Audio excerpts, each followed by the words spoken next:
So a bit of background, beef and lamb genetics has got a focus on the hill country ewe and working out what the genetics are required to perform in the high hill country environment. As part of this study, currently undertaking a review of the adult ewe live weight EBV module. They're developing a body condition score EBV module, and we're looking at recording ewes in commercial environments. So, probably wondering what these are. They've got little options on them. They've got an A, a B, a C, and a D, and an E. And we want to know what ewe weights you record in SIL. So this is the data you're actually putting into SIL. So think about your operation, your ewes.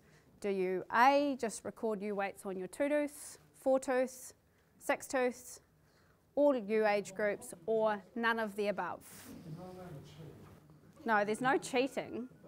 And there's no right or wrong answer either. 10 responses, there's way more than 10 people in this room. Oh, crikey, you haven't got one. Sorry. Becky.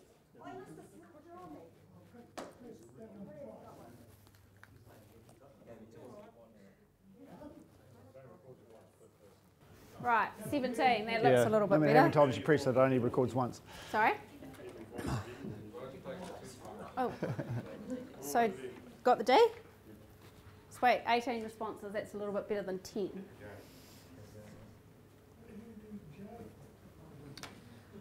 Right, all responses in? Oh, sorry, I've just asked you. Some of them are pretty slow. So all ewe age groups has got the highest score. That's pretty awesome. 47% is recording all ewe age groups. That's awesome. So the same for body condition score. What body condition scores do you record in SIL? A, 2 tooth, B, 4 tooth, C, 6 tooth, D, all ewe age groups, or E, none of the above. Thus far, none has been the most popular answer. Like I said, there's no right or wrong, it's just what it is. So this is an information gathering exercise as well for beef and lamb. Mr. 19? No, all right. All right. Yep.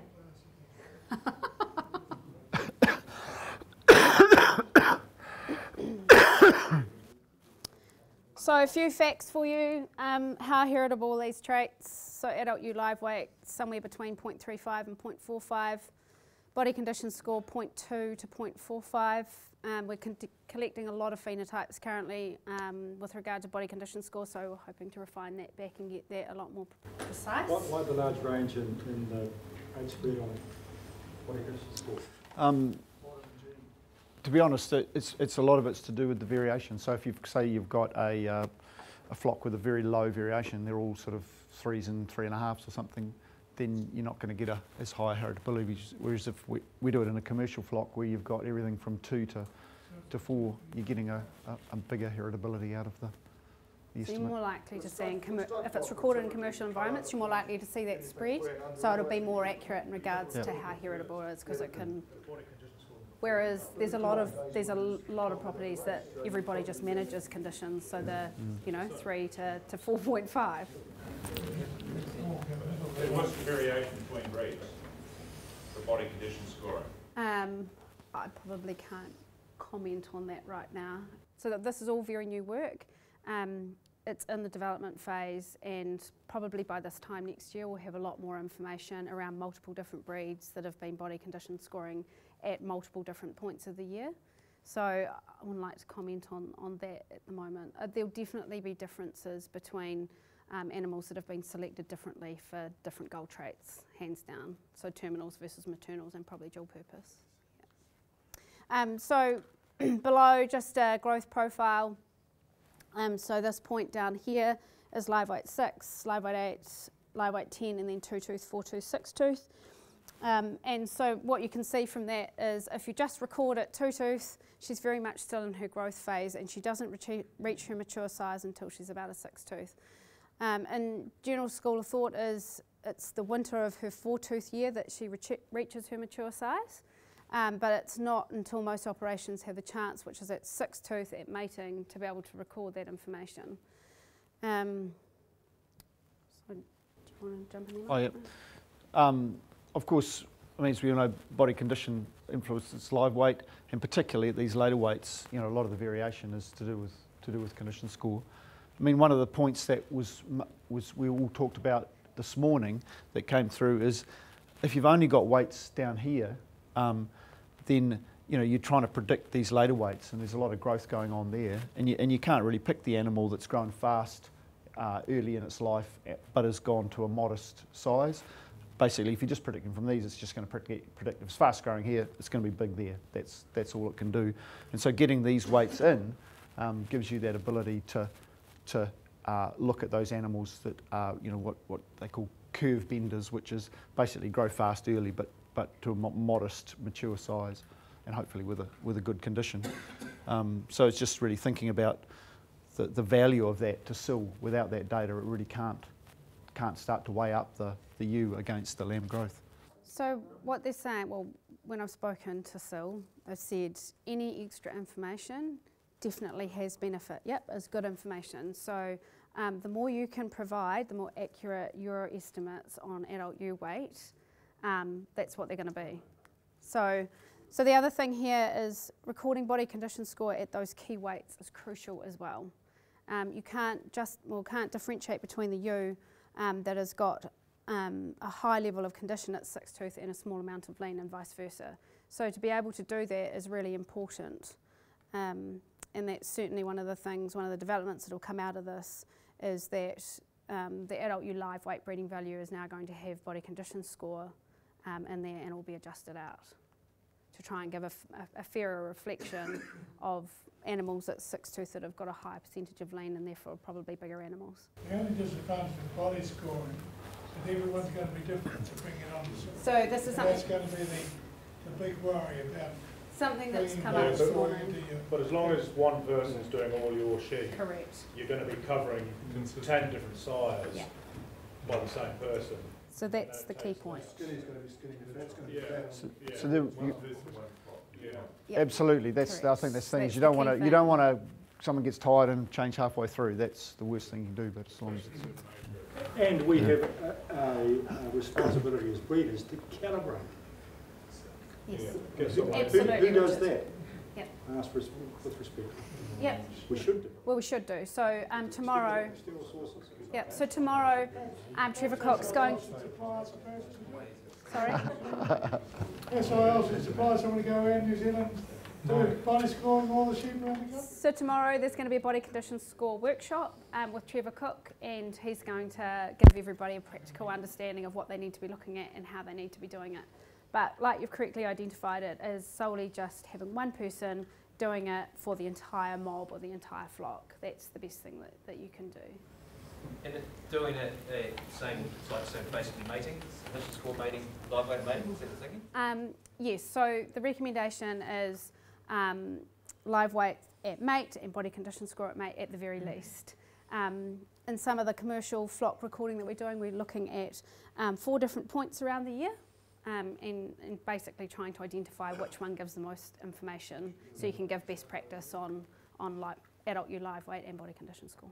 But for the purposes of SIL, is that? that mate. For the purpose of SIL, it's mate at the moment. And because remembering for SIL, what you're trying to do is you're often pulling say 20 daughters of a sire and pulling their data to estimate that sire's breeding value. Actually, the different points in the year are relatively well. So if it's a well-conditioned ewe at one point in the year, it tends to be well-conditioned at another time So of the year. the way SIL does work though, if you have got the largest volume at weaning for weight and condition scores, it actually goes to that and uses that. Right. Because what they're looking for obviously is the volume plus to capture the variation. So the more numbers you've got, the better. Yeah, and that's the way it's working currently. Volume of data. So volume of animals recorded, yeah. So this one is a test. Yeah. There is a right answer. So what do you need to accurately record adult live weight for BV prediction? A, lamb weights only. B, 2-tooth plus body condition score. C, 2-tooth, 4-tooth plus body condition score. Or D, 2-tooth, 4-tooth, 6-tooth plus body condition score. Right, everybody in?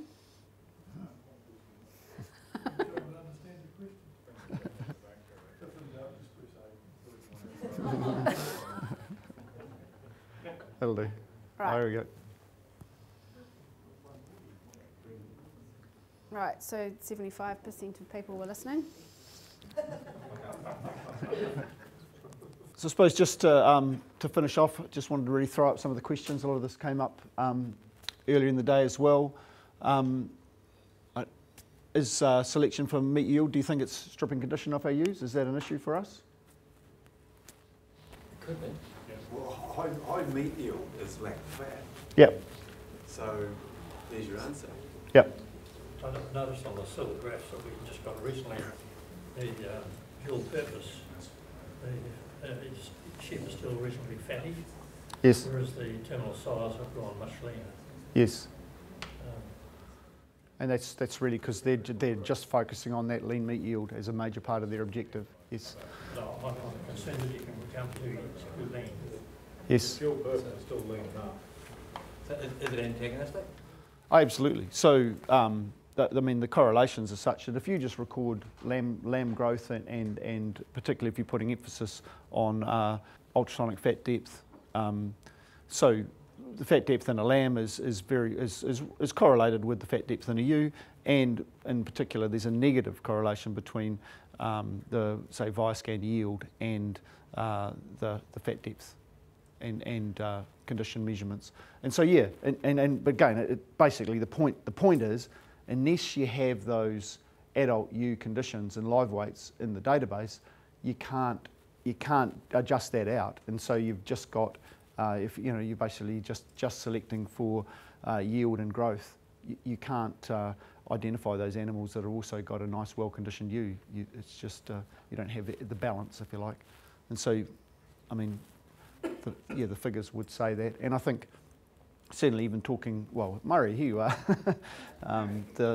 You know, it's not like the old days where we used to have a real problem with overfat animals. There's, you know, most animals now are in a good fat range, but if we shift it on again leaner, that might not be the case. So I'm selecting young rams using a CT evaluation or EMA and a CT. Yes. So by using a CT, is that antagonistic too? Yes, they are. They are all antagonistic traits, but it doesn't mean it's not in lockstep. So there are animals that have great yields, and you know have a nice, well-conditioned ewes out of the same genetics. It's just that if all you look at one thing, you'll tend to head off, you know, maybe in a direction we. That's right. Whereas you want to be looking at this and looking at that and finding the balance, basically. Yes, that's the same. But again, there's certainly animals out there that have got good yield, you know, and a good fat depth. And I know it's a lot of requirements and a well-conditioned ewe, you know. But I suppose the point is, unless you're measuring all of those things, you can't find that balance. Yeah. I've been condition scoring and inputting at the SIL along with my live weights every year for a number of years. Does SIL allow for, you know, whether that you at weaning read 3 and one who read 1? You know, is there a production allowance? So this is all part of the development, Steve. So condition score BVs are like they're working on them at the moment to come out later, I think, in the year. So that data will all be used at that point, but at the moment the condition score isn't used in any of this. Yeah. So but having all the data there is going to be great for you going forward. The only step that they've completed is the EBV module is in its research phase right now, and hopefully that should be available to all breeders later on in the year. But this is all part of it, so understanding lamb outputs in relation to condition and balancing for all of that is definitely something that we'll be looking at. Okay. And the only catch is that, I mean, I'm more so in my commercial flock where I'm protecting those low condition score ewes by getting them out and reach them and looking after them better. But I do it a little bit in my stud as well, obviously. Yeah. Yeah, so encompassing that full variation is certainly something that is imperative. You need to record them as a different management role. Yeah. Yes.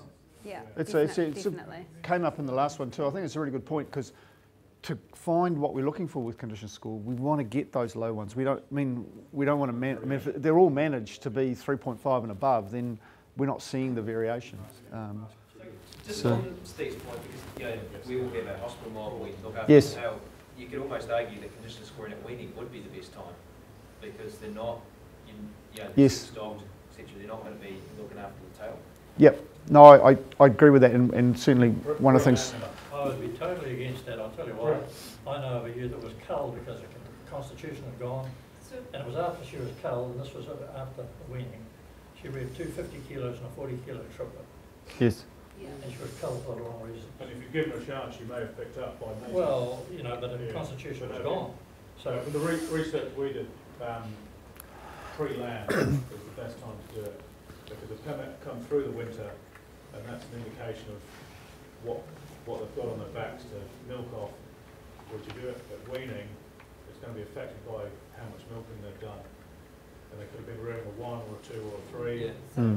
But if you do them pre-lamb, before you set stock, then so how well they cope with the winter, which is the tough time. So everything has to obviously all be balanced up, and lamb output is... Isolation, you could say, get rid of that thing, but obviously when you look at it on balance, hold on, she's actually reared kind of, 100% of her body weight. So in these commercial flocks that we can go on and talk about, we are looking at 4 different points across the year. So preg scan weaning 3 weeks prior to the ram going in and on ram. They look at this point to be very highly correlated. But it is about pulling together that package that forms best practice to achieve the outcome that we want to. And that's ultimately one of the outcomes of the project.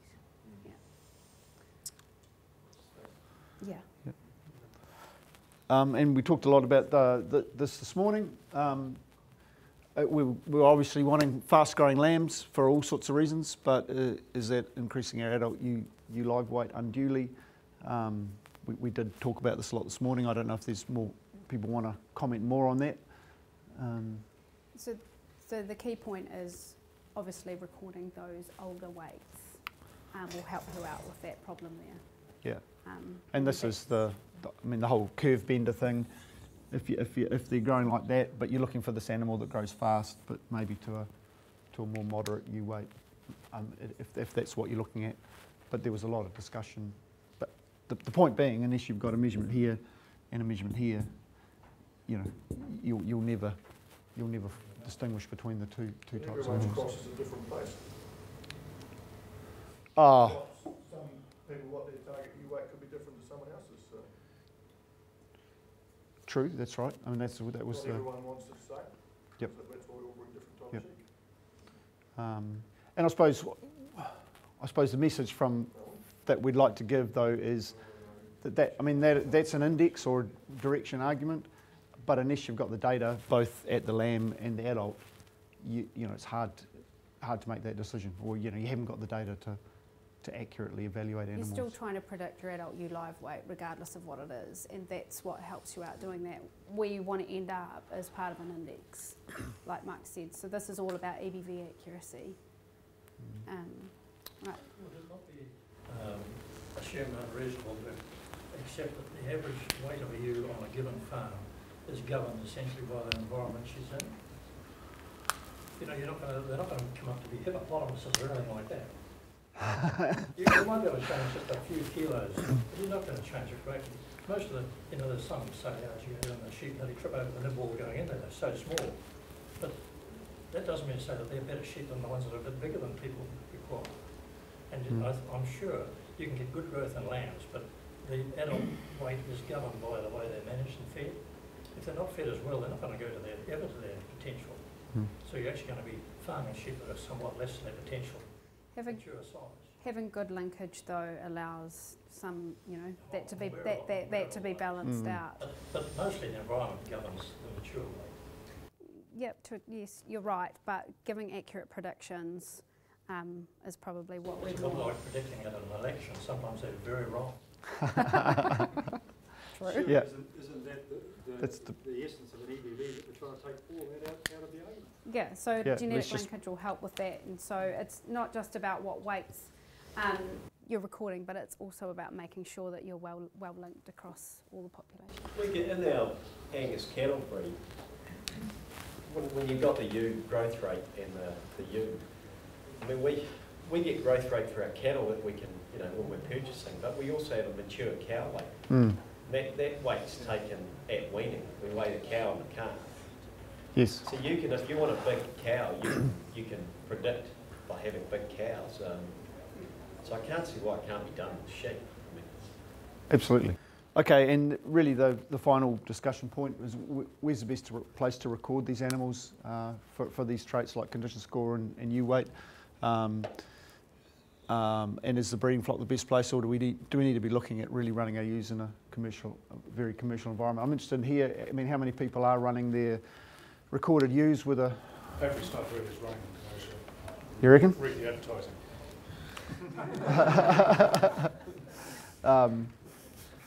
Yeah. So any comments there? Depends how the quality of information you want. So really good detailed information, probably got to go to a recorded flock to actually get the detail. Yep. But it's always good to know how animals perform in a commercial environment. Yes, absolutely. And I think condition score is going to be a very interesting one in this respect because, you know, realistically, in most recorded flocks, you're going to have probably quite a high and probably not a huge range in condition score. I don't know if this is true, but when you actually, well, you'll know. But when you actually go out to, you know, full-on commercial flocks, boy, you can get, you know, you've got animals that are ridiculously low condition being taken into winter. You get that full range, don't you? Could it be done at the CPT farms where you've got similar genetics on different farms? Yes. So that's one of the exactly. That's the aim of that research is to getting those hill farms in, and we want to see those animals at low condition, and see, you know, bizarrely, and really look at how sire impacts on that rather than feeding them all up to. So Graham mentioned those new generation flocks this morning. That's one of the sole purposes of them. Yes. Yeah. Crossed my mind earlier that if we have a truckload of tooties coming to our stud, and then obviously we cull them into the commercial flock, the ones that we don't want to keep. Whether it's actually value, this might be a dumb idea, but actually continue to record their scanning data and condition score on new mature ewe weights. It makes a lot of sense. It makes a lot of sense. Commercial ewes, because we've still got just to feed that in. Yes. The ideal is a breeding program that has a large scale, well linked, well recorded commercial validation population. Yes. Which is what we were talking about in a small scale. Right, we're Some probably. people can provide large scale. Yep. It's the holy grail, isn't it? You've got a 7-year-old ewe that's still going strong, which is in the commercial flock. You've got some DNA data on it. You can maybe say, why don't we just record some of the lambs, bring it back in. Yeah, no, it's definitely a good thought. Right, we probably need to wrap it up there. Thank you.